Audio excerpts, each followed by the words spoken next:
Hello, hello, hello, everybody. My name is Sean Urina Richardson, SHAWNYURINA. Richardson, RICHARDSON.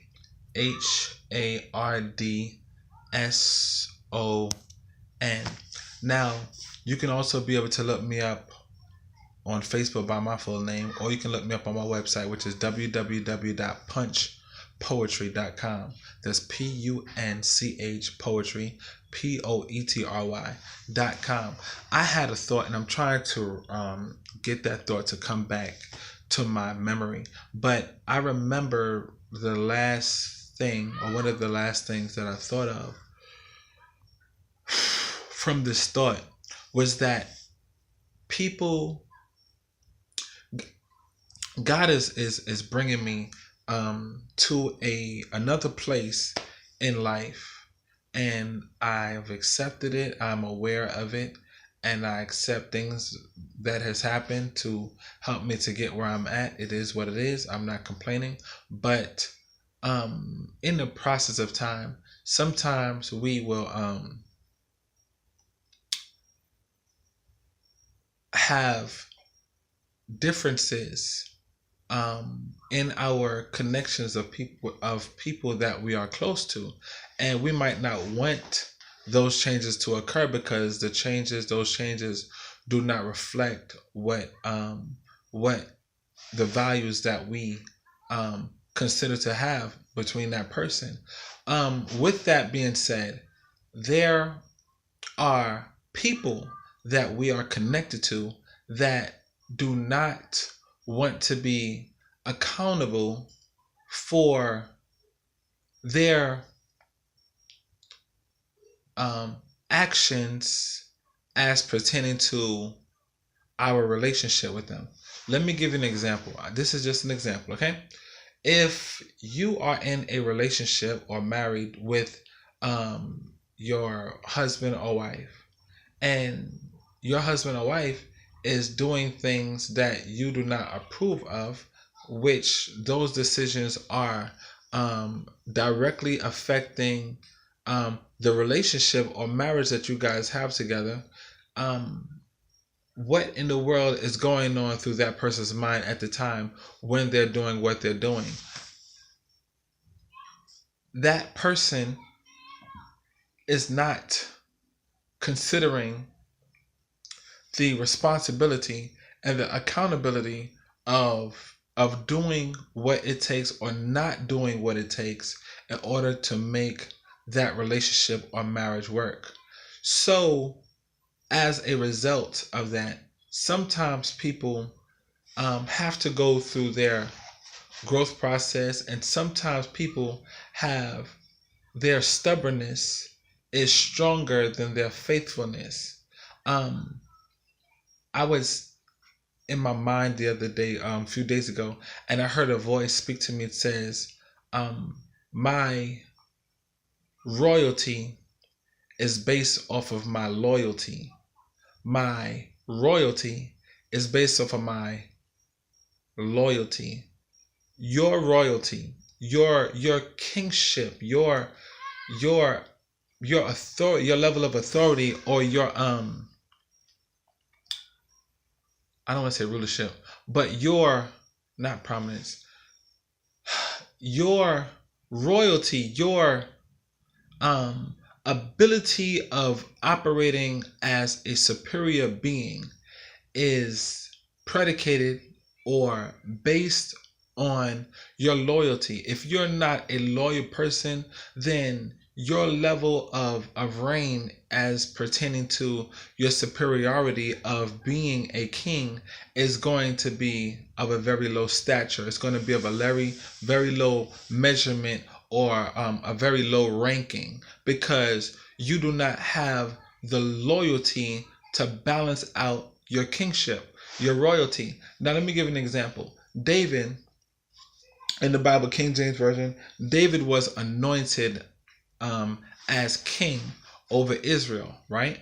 But when he was sought for or looked for, or when they called him the father, particularly, the father knew that David was his son, but he never recognized David's greatness. He never recognized David's ability of harnessing or containing the power of a king or the power of kingship within him, because he did not physically look like royalty. He did not physically look like how royalty, a person who is of a royal appearance would look.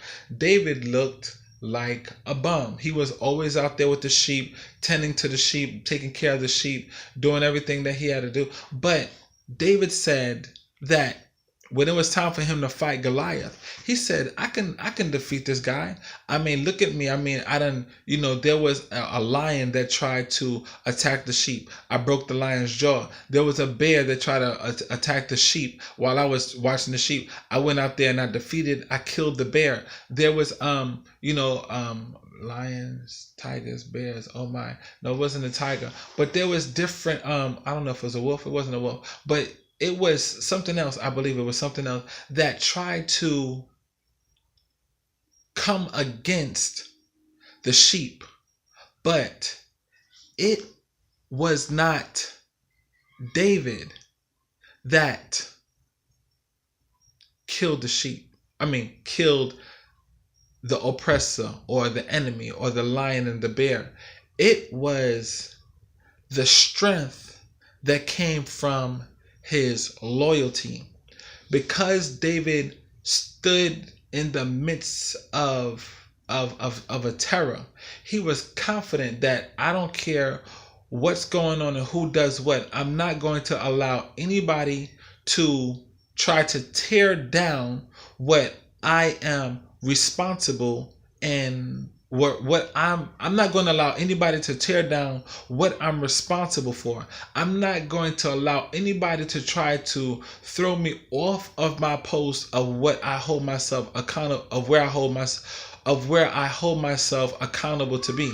I'm going to stay here, and nobody is going to harm or sabotage or to destroy anything that is under my supervision, because I'm going to remain accountable, loyal, and faithful over what is in my control, whatever is in my power. And you have a lot of times people, they will not, they will be with you, they will hang out with you, they will talk to you. But when it comes down to,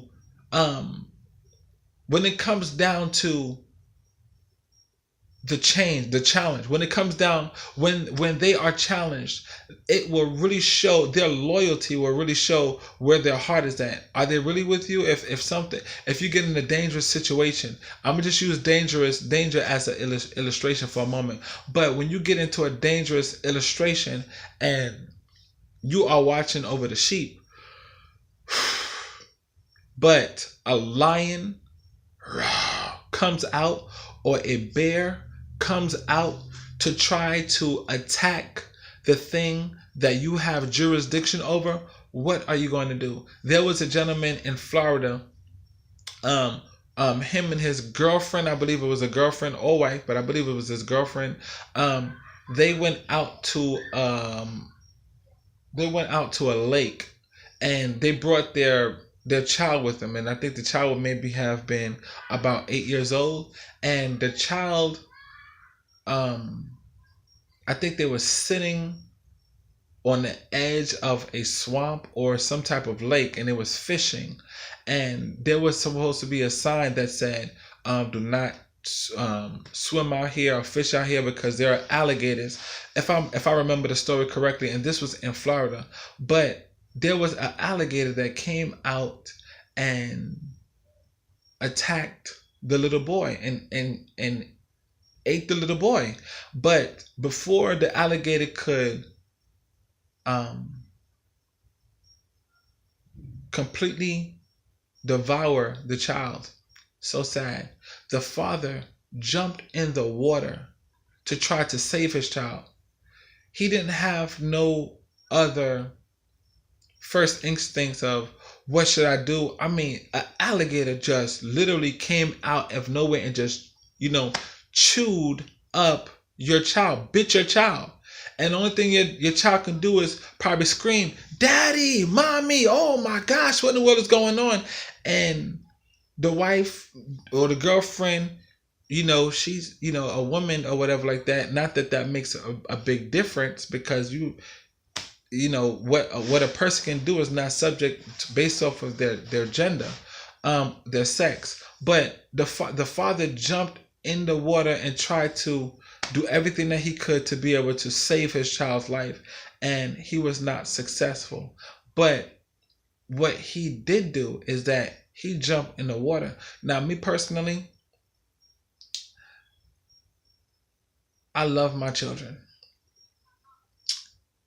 I have a son and I have a daughter, right? Jakari and Faith and Majestic. That's my other daughter.